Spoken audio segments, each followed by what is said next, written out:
Essa aula vai abordar conceitos e características sobre poder e dominação, que apesar de muita gente achar que é a mesma coisa, mas existe uma diferenciação sutil aí sobre o que seja poder e o que seja a dominação.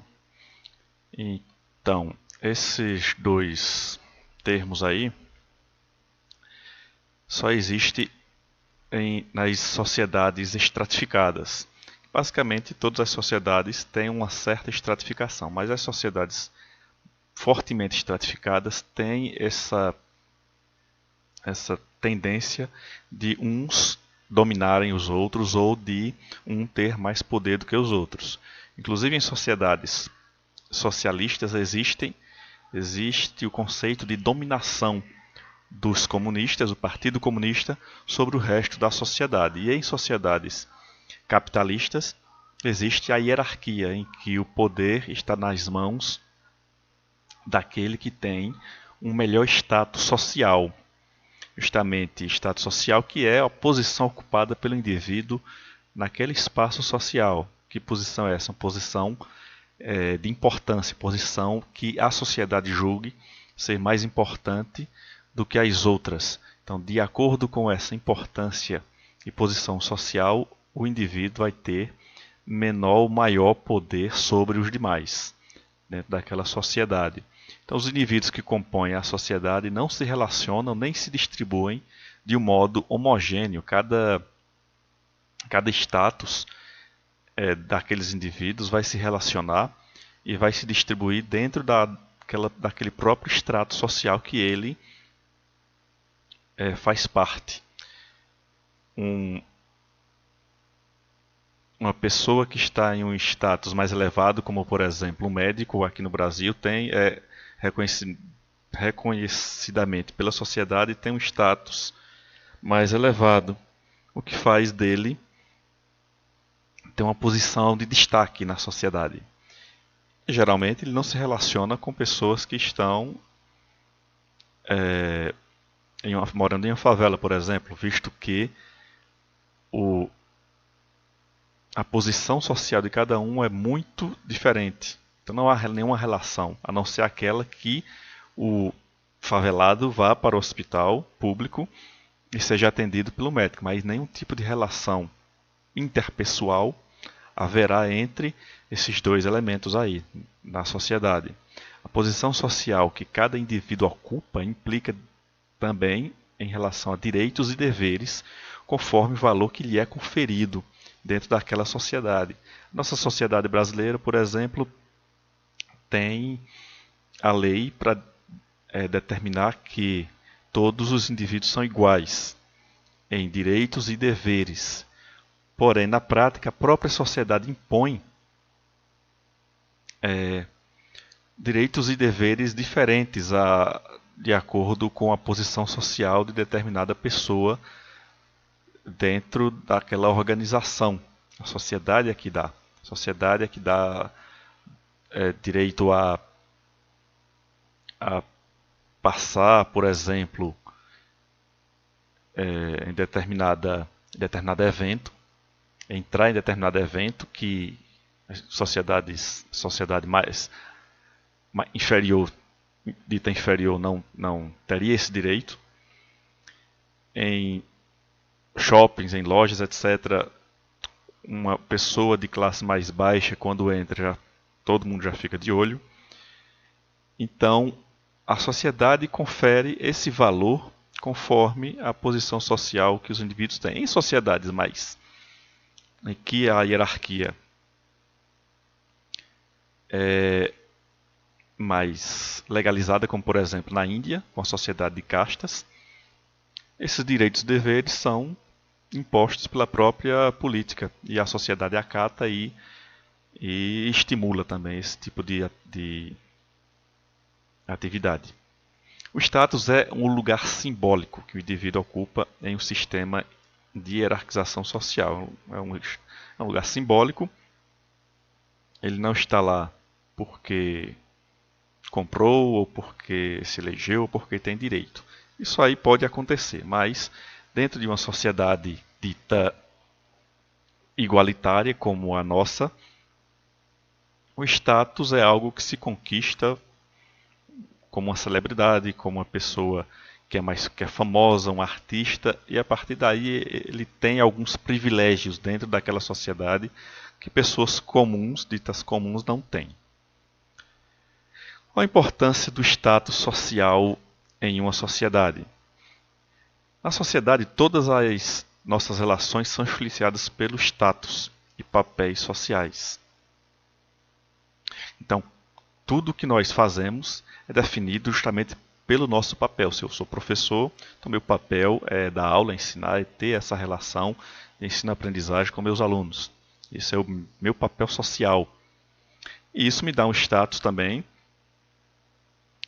de certa forma, dentro da sociedade, pelo cargo que me confere. Então, toda relação que um indivíduo tem de acordo com o seu papel é justamente influenciado pelo status que lhe é dado, que a sociedade lhe dá.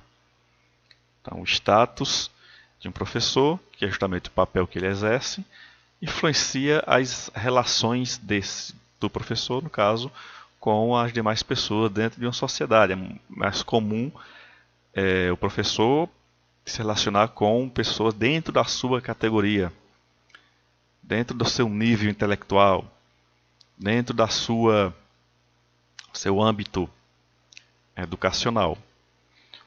Pode haver relações com outras pessoas com status e papéis diferentes? Óbvio que sim, mas geralmente há essa influência. Não significa que determina que um professor só pode conversar, ter relacionamento com outro professor, não. Mas há a influência. O status social, aí sim ele determina alguma coisa. Ele influencia nossas relações, mas ele determina, como por exemplo, a conduta do indivíduo no grupo e na sociedade. É o status social que determina justamente como a pessoa deve agir no grupo da sociedade. Um juiz tem até uma própria regra de conduta que o juiz deve seguir dentro da sociedade para que ele seja aceito como juiz e para que ele não seja expulso lá do judiciário. Então, ele tem que seguir aquela determinada regra de conduta que foi determinada justamente pelo status e pelo papel social que ele tem dentro da sociedade. O status social também determina as relações sociais dentro do seu grupo. Ela influencia as relações de uma maneira geral, mas dentro do grupo determina o tipo de relação social que o indivíduo vai ter. E também ela determina o mecanismo de controle social. Veja, como assim controle social? Se dentro de uma sociedade hierarquizada existem pessoas com status e maior importância, então, teoricamente, aquelas que têm maior status e maior importância, maior papel social, ela não vai querer perder aquilo ali para outras pessoas. Então a tendência é que quem estiver acima da hierarquia social não queira cair e não queira que ninguém escale aquela escada até chegar no topo. Então, por isso criaram o mecanismo de castas na Índia, para impedir essa mobilidade social e manter quem está no poder, no controle da sociedade em cima e não permitir que ninguém suba para concorrer com eles. Status social e poder. Em sociedades estratificadas, o status é sinônimo de maior ou menor poder sobre as classes mais baixas. Então, o status também é um símbolo. Ele indica que a pessoa tem mais ou menos poder de acordo com a classe social. Mesmo em sociedades igualitárias, o status indica maior ou menor poder. Como, por exemplo, um médico, um advogado, um prefeito, um vereador, governador. Sempre vai haver aquela pessoa que tenha determinada poder seja ele qual for, dentro da sociedade. Por exemplo, um digital influencer, ele é uma pessoa famosa, ele tem um status social alto, porque ele tem um vasto conhecimento. Além disso, geralmente eles têm um poder financeiro grande. E sendo assim, ele tem o poder de influenciar, o nome já está dizendo, digital influencer. Então ele tem poder de influenciar outras pessoas. Então, o status dele de estar lá na internet, conversando, determinando o comportamento de outras pessoas, lhe dá o sinônimo de poder. Como diz o sociólogo americano Amos Howley, todo ato social é um exercício de poder, toda relação social é uma equação de poder e todo grupo ou sistema social é uma organização de poder. Então, na medida que existe ato social, relação social ou grupo ou sistema social, existe aí o poder envolvido. Para Weber, a finalidade ideal da ação política é a instituição e a perpetuação do poder, que é a probabilidade de impor a própria vontade dentro de uma relação social. Então Weber dizia isso, que conceituou o poder como a probabilidade de impor a sua própria vontade. Então, se eu tenho eu quero alguma coisa, eu quero que a sociedade ou alguém faça aquilo que eu desejo, a minha vontade, então eu vou tentar impor. Então há uma probabilidade daquela minha imposição se concretize dentro da relação social. Então isso é poder segundo Weber. E Weber diz também que domínio é a probabilidade de encontrar obediência dentro de um grupo em um certo mandato, ou seja, um certo mando. A pessoa manda, isso significa que seja um mandato político, mas a pessoa manda e aquele grupo obedece. Então, enquanto poder é a probabilidade de impor a minha vontade, domínio é a probabilidade de outras pessoas me obedecerem. Então, existe uma diferenciação entre poder e domínio segundo Weber. O poder não é uma substância, não é tangível. A gente não pega no poder, pois ele não é uma coisa. Você não pode medir o poder com nenhum aparelho, e sim observando como é aquela relação de um indivíduo com os demais membros da sociedade. Portanto, não é algo que se tem ou se não tem. Você não nasce com poder e você não adquire o poder. Você não tem, você não pode ter o poder. Mas o poder é um exercício, então você pode exercer o poder. É um ato, você atua de forma a impor a sua vontade, exercendo o poder. Então você a realiza quando o ato é concretizado. Então poder é essa realização da sua vontade. Então você exercita o poder. Como por exemplo, quando o professor está em sala de aula, ele exercita o poder de manter a sala em ordem, em silêncio na hora da aula. Isso, porém, é uma probabilidade de que essa vontade seja atingida.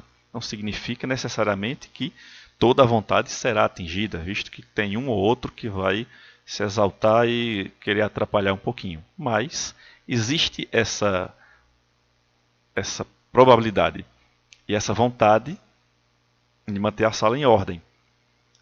Para realizar esse ato de poder, existem alguns privilégios que o professor tem com o seu status de colocar o aluno para a diretoria, reduzir a pontuação do aluno,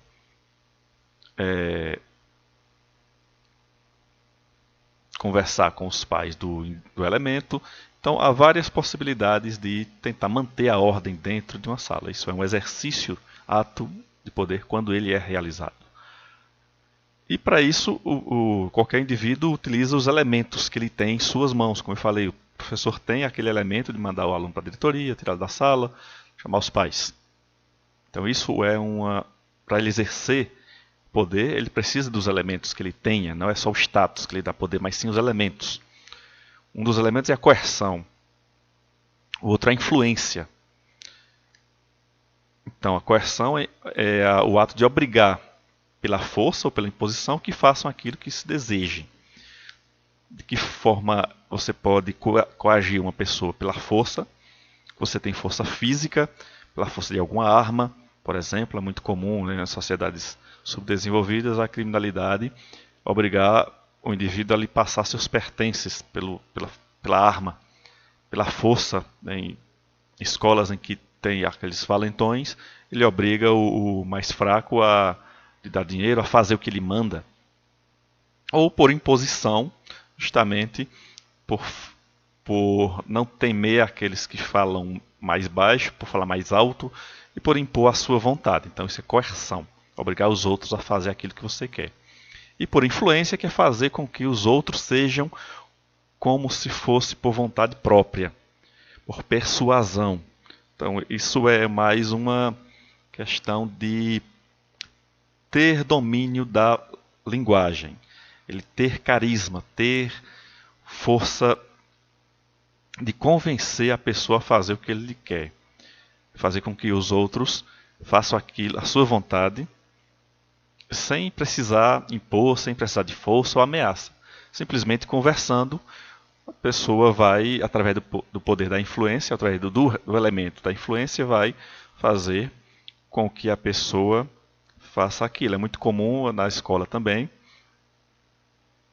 ter aquela pessoa mais conhecida, tem mais poder de convencer os outros, e os outros fazem a vontade da pessoa somente pela conversa, pelo bate-papo, pela amizade.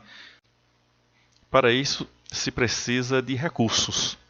Recursos pelo qual vão ser utilizados para se alcançar aquilo que quer. São os recursos do poder, que é tudo aquilo que nos dá condição de que faça a nossa vontade. Tudo que ser usado para obrigar de forma coercitiva ou obrigar de maneira de influenciar a outra pessoa a fazer a sua vontade. Certo? Então, recursos como, por exemplo, o domínio da oratória para convencer a pessoa a fazer, ou o próprio uso da força ou da ameaça. São recursos do poder. Esses recursos quem tem mais poder é aquele que tem mais recurso. Então, quanto mais recurso você tiver, mais poder terá. Né? Quanto maiores são os recursos de alguém, a gente vai citar aqui quais são esses recursos, maior é a capacidade de fazer valer a sua vontade. Quanto mais recursos o indivíduo tiver, maior a capacidade de mandar. Não basta possuir os recursos também. Mesmo que você tenha muitos recursos de poder, mas não basta apenas possuí-los, pois também depende da vontade de usá-los. Então, eu posso ter vários recursos, mas não quero usar esses recursos, então eu não vou exercer o poder. Eu tenho os recursos, mas não preciso exercê-lo, ou não quero exercer o poder. E também da capacidade de usá-los. Então, tem que saber utilizar esses recursos de poder e dominação para fazer valer a sua vontade. Tem que saber utilizá-los da maneira certa e na hora certa. Os recursos de poder são o econômico, justamente o poder aquisitivo, o dinheiro, ter posses. Então, quem tem poder aquisitivo, quem tem mais dinheiro, justamente tem mais poder. Ele pode mandar fazer coisas, pode obrigar as pessoas a fazerem coisas, pode comprar pessoas para que façam alguma coisa. Então isso é exercício de poder. O recurso simbólico, que é em relação à imagem pessoal, a informação que a pessoa tem, conhecimento, posição ocupada em determinada organização. Então, uma imagem pessoal, como por exemplo a imagem do Papa. Então ele tem um recurso simbólico de convencer a sociedade católica dos desejos da igreja. Então isso é um exemplo de recurso simbólico para ter poder dentro de uma sociedade, ter poder de informação. Como, por exemplo, a mídia tem a informação e ela pode usá-la da forma como quiser, seja manipulando ou seja contando a verdade. Poder do conhecimento, que justamente o poder dos médicos que tem o conhecimento em relação às doenças e ele tem o poder de fazer o doente ser curado ou não. Em muitos casos, acontece do médico ficar atrasando a cura do indivíduo apenas para tomar dinheiro dele. Então isso também é uma forma simbólica de poder. O recurso também pode ser subjetivo, em relação a qualidades pessoais, a competência, carisma, qualidades pessoais como qualidades físicas, beleza ou aspecto, vamos dizer assim, atlético, competência naquilo que faz, competência na sua profissão, na sua posição dentro da sociedade, também em relação ao carisma, a forma de convencer de uma maneira carismática a pessoa a realizar a vontade. Então, isso é recurso subjetivo do poder. E por último, o recurso, que é um dos piores, né, o pior, que é o coercitivo, é justamente o poder militar, que é o poder das armas, de coagir as pessoas, obrigá-la a fazer aquilo que quer. O poder de polícia também, o poder coercitivo é coagir o elemento a parar com aquele ato criminal. Poder de censura da política e também da força física. A pessoa tem força física, é muito comum acontecer esse poder coercitivo, aliás, esse uso do recurso coercitivo dentro da violência doméstica, quando o homem ele tem força física maior, então ele tenta obrigar a mulher a fazer o que ele quer, senão ele vai machucá-la. Então isso aí é uma forma negativa de se utilizar os recursos do poder em benefício próprio.